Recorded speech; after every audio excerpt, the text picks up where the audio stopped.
This is going to be your guide to making cake in Palworld. So my initial idea was, okay, you build some kind of AFK money farming base, you buy all the resources, you don't have to mess with the stupid pals at a ranch. Like, why am I wasting valuable pal labor on chickens and this stupid looking cow?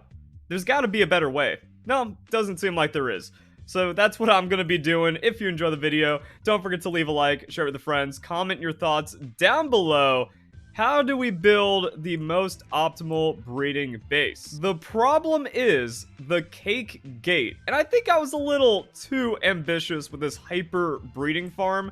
So I'm thinking like, yeah, we also need a place for farming because you have wheat, berries, everything else being made here. Boom, cake, time to breed.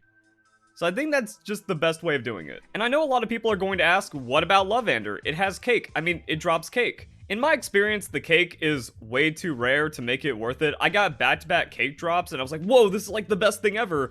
And then after farming for like an entire night, I didn't get a single cake, so it's inconsistent. My first thought was, oh, Lovander Cake Farm just wins the game. That's not the case. So all we need are berries and wheat, and then the rest of the pals are going to take it from there.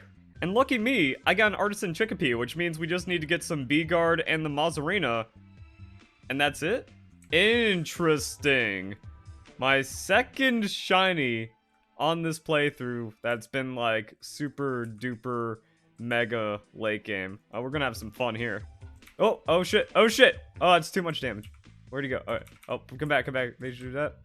Oh, he's on fire, no! So I guess all you need to do is capture these pals until you get an artisan of each, and then by that time you have enough to condense, and then you should be really good.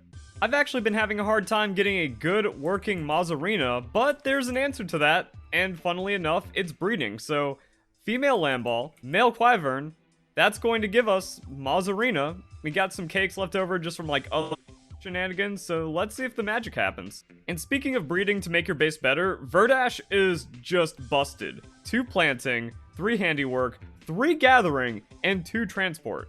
Do you only need 2 Verdash to like hold down the base and then 1 watering, and that's all you need for farming? And even better, breeding Verdash is stupid easy. Life Monk Serpent, Chickpea Cinnamoth, Ruby Dinossum, probably the easiest one, Gumos Toombat. You get that by level 10, let alone level 19 when you can actually start breeding. So yeah, make 2 of those. Actually, I'm gonna make a second one right now since we're doing all this breeding stuff anyways. And our first one has Artisan. Pacifist doesn't matter, so that's really good. And honestly, you just want these things working on the farm immediately. I just got them all set up to throw in, but if you just have the passive honey generation, egg, and milk as you get it, even better, because then you get a stockpile and you start making cake. Okay, Verdash being a huge egg might be a little bit of a problem. Then what else do we need? Just a couple of cooking pots and 2 fire pals. Also, I'm going to destroy the ore farming money-making base that I made. It really seems like the second base you want to make immediately, the second you unlock it, is a base that can start farming the resources to make cake. If you need ore, just build your first base around some deposits. You don't have to make like an automated mining base. You just get the ore passively as you're already doing things to like upgrade your base and your gameplay, and that's going to be pretty much enough. Also need to build a flame cauldron to speed up all of the cake making. Now as for the fire making pals you want to bake cake, it's mostly just going to be what is accessible to you. Yeah, if you get Reptyro, Suzaku, Blazamut, that's going to be really nice. 3 fire making, huge. Jormuntide Ignis, 4. Very powerful. Problem with him though is like until the AI and base pathing improvements come along, having the big bulky boys around gets a little jank sometimes, but also 4 is huge. And the thing about Jormuntide Ignis is that it can't be bred in any way. The only way to get it is with another Jormuntide Ignis, so farming for that's kind of wild, but oh, I have a work slave one. No wonder in my videos this thing has been doing like crazy fast fire making or smelting or anything like that. Then I also have an Artisan Wixen, so early on, like just getting into breeding, level 20, everything is bare bones, just set up. Yo, Artisan Wixen, that's going to be really good to have. The level 2 on Wixen is painful even with Artisan, but also upgrading it is going to be pretty nice, and then trying to get into a level 3, that's going to be good. Can also increase the work by effectively nothing, because it's just so much work to get that cake. And this base is missing a mill. Now, I tried to, like, spread out these cooking stations and put this in an interesting spot, but you don't want things to overlap. Again, I don't trust the AI in pathing right now. But we get this mill built, and then we can use that for the wheat to get the flour, and then that should be everything taken care of. And depending on how much cake you're making, I guess an ice type with a fridge. Now, I know cake doesn't expire while it's in the cooking station, but eventually you need to grab it. And if you're doing bulk, then that means you're sitting on 20, 30 cakes that start expiring the second you pull them out. And I know there's a way to move food between inventories that resets the spoiling timer, but that's a glitch. We don't cheat on this channel. Wow, we actually haven't used up that much PAL inventory, so depending on how far you are into the game, how much your base has been upgraded, this is kind of it, as well as an ice PAL. I mean, like, chill it technically helps with gathering.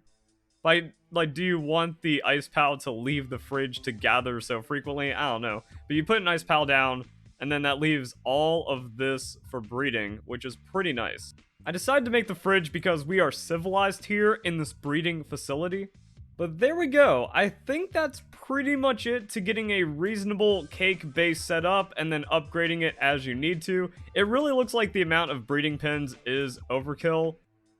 I like having everything here, so it's like technically you could get all the resources in a main base and then you can have everything being cooked there, then just bring over the cakes, but that doesn't seem necessary unless you do something like absolutely psychotic and you actually need 8 breeding sessions going on at the same time. I don't know, maybe there is some overlap to a main base. Like, there could just be a really good main base design where it's done on top of an ore deposit. You can still just have like one Verdash do a lot of work for the farming. There's multiple things that need to be watered, so like a Broncherry Aqua is going to be accessible early on. Fire skill pals for like smelting and cooking, so while it would be less efficient as just dedicating everything to this base, if you really want to do like insane breeding chains and stuff, I guess you can really just focus hard on consolidating a main base, since you really don't need too much, and it's only like 3 wasted spots on the Mazarina, Chicopee, and Beegard. And maybe some of these aren't necessary, and it goes back to my original idea of just playing the game. You go out, you explore, you KO bosses and legendaries, you farm their drops, you sell them for tens of thousands of gold coin, and there's nothing to do with it except buy hundreds of eggs and milk. And that does leave a couple of breeding pairs open, and if you have a massive excess of berries and wheat and stuff, you can put one of the Verdash away. Same thing for any of the other items, and then while you're like cooking the cakes and stuff, you can shuffle some things around. Well, I do think it is valuable to have an ice pal chilling your food. Well, if you just dump off all the cakes into the breeding facilities and you're okay with a little bit of loss, well then that's going to open it up even more. So you can actually free up a lot of space. There we go, guys. Cake production is online and a full breeding base has been set up. So if you guys enjoy the video, hope you all have a nice day. Thank you very much for watching.